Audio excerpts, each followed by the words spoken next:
My name is Evan. Now, I'm not proud of what I'm about to share, but it's something you all need to hear, especially if you're thinking of doing something stupid just to impress someone. You see, there was this girl, Emily. She had this thing for bad boys, and there I was, trying to be something I'm not just to catch her eye. My desperation caught the attention of the wrong crowd, guys who you'd never want to mess with. One day at a school football game, they approached me while I was sitting next to Emily, trying to make her laugh with some lame jokes. Everyone was already leaving the game since we were getting blown out. The crew closed in on me, laying down the gauntlet right then and there. They said, "Yo, Evan, we heard old man Thompson's got stacks on stacks in that old house of his, not to mention some high-end gear. We bout to go check it out." They laid it on me. Mr. Thompson was this elderly guy who lived by himself. Everyone around town said he was strange, talked to himself, and acted like he owned a dog, although no one had ever seen one. But in that moment, I thought, what's the worst that could happen? I recalled passing by Thompson's house countless times and never once noticing any security measures. No cameras, no alarms, absolutely nothing. And that gleaming luxury car always sitting in his driveway? The man had to be loaded. The more I thought about it, the easier it seemed. Was it crazy? Sure.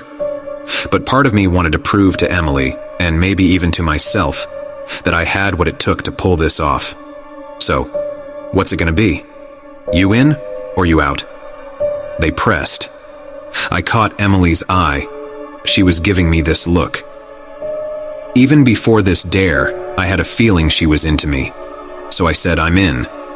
They then told me it was gonna be tomorrow around 9 p.m. So that night, we went for it. I remember putting on my best shoes to run in and also dressed in all black. My hands were sweaty, my heart was racing, but I pushed those nerves down deep.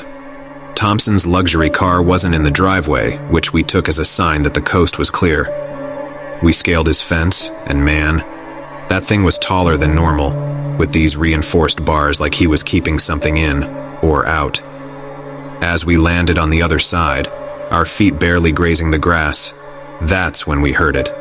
A growl so loud and menacing it felt like it was vibrating through our bones. We froze, our eyes scanning the darkness until we saw them. Two glowing red eyes lurking in the shadows. What the hell is that? We all gasped.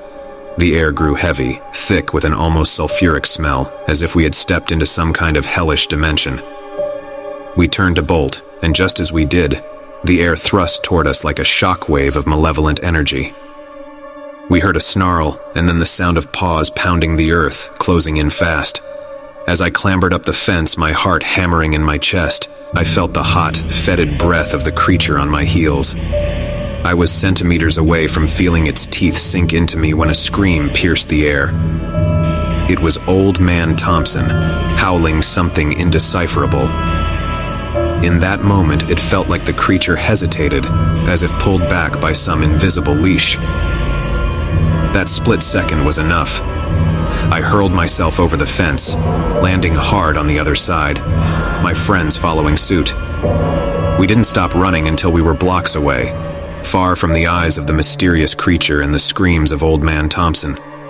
And as we caught our breath, gasping for air, we all knew we had just escaped something far worse than getting caught for a petty robbery.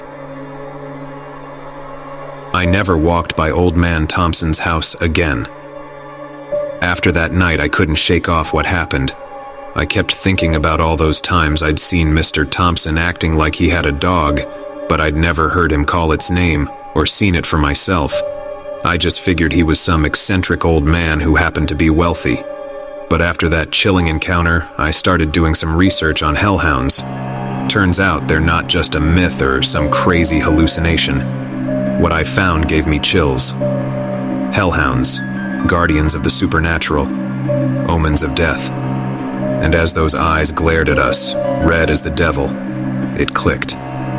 This wasn't just some stray dog. This was something else. Something from the pit itself, guarding whatever twisted secrets Old Man Thompson had.